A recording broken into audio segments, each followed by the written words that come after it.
going on, guys? It's Nick from Nick's Taxes, and today we got some new news from Canada regarding the Canadian Emergency Response Benefit, or the CERB for short.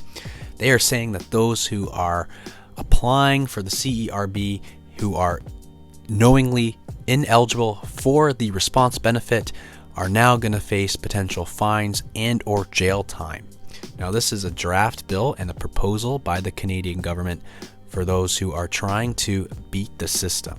So Canada knows that a lot of people who have applied for the CERB are in fact not eligible for the benefit, and Canada has accepted that, and Trudeau has urged people to not abuse the system. And we know that people are, because the amount of unemployment we have does not meet the amount of people who have applied for the CERB. The CERB claims are much higher than the unemployment rates. So there are some people who are trying to beat the system and taking this money.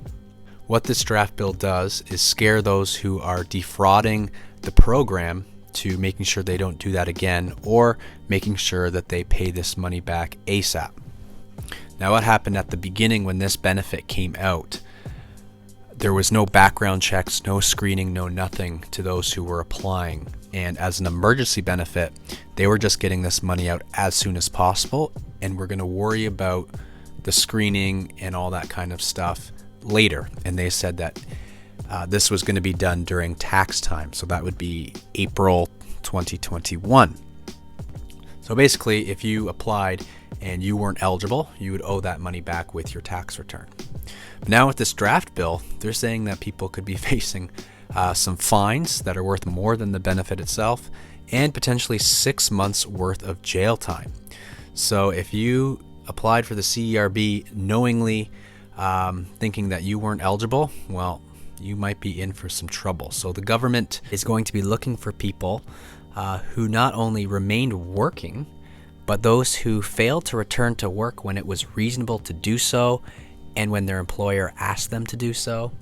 It's also people who failed to resume self-employment when it was reasonable to do so.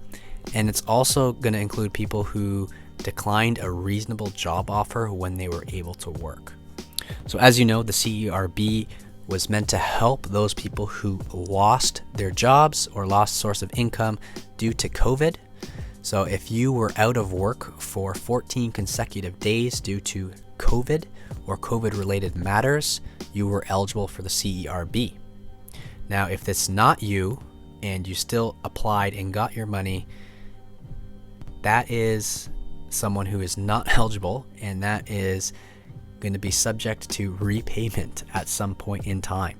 Now, I did create a video earlier regarding the CERB and everything you need to know regarding the CERB, who's eligible, what it's about, how much it is, and I will link that video here. I wanted to drill home the fact that if you are not eligible for the CERB, do not apply for it.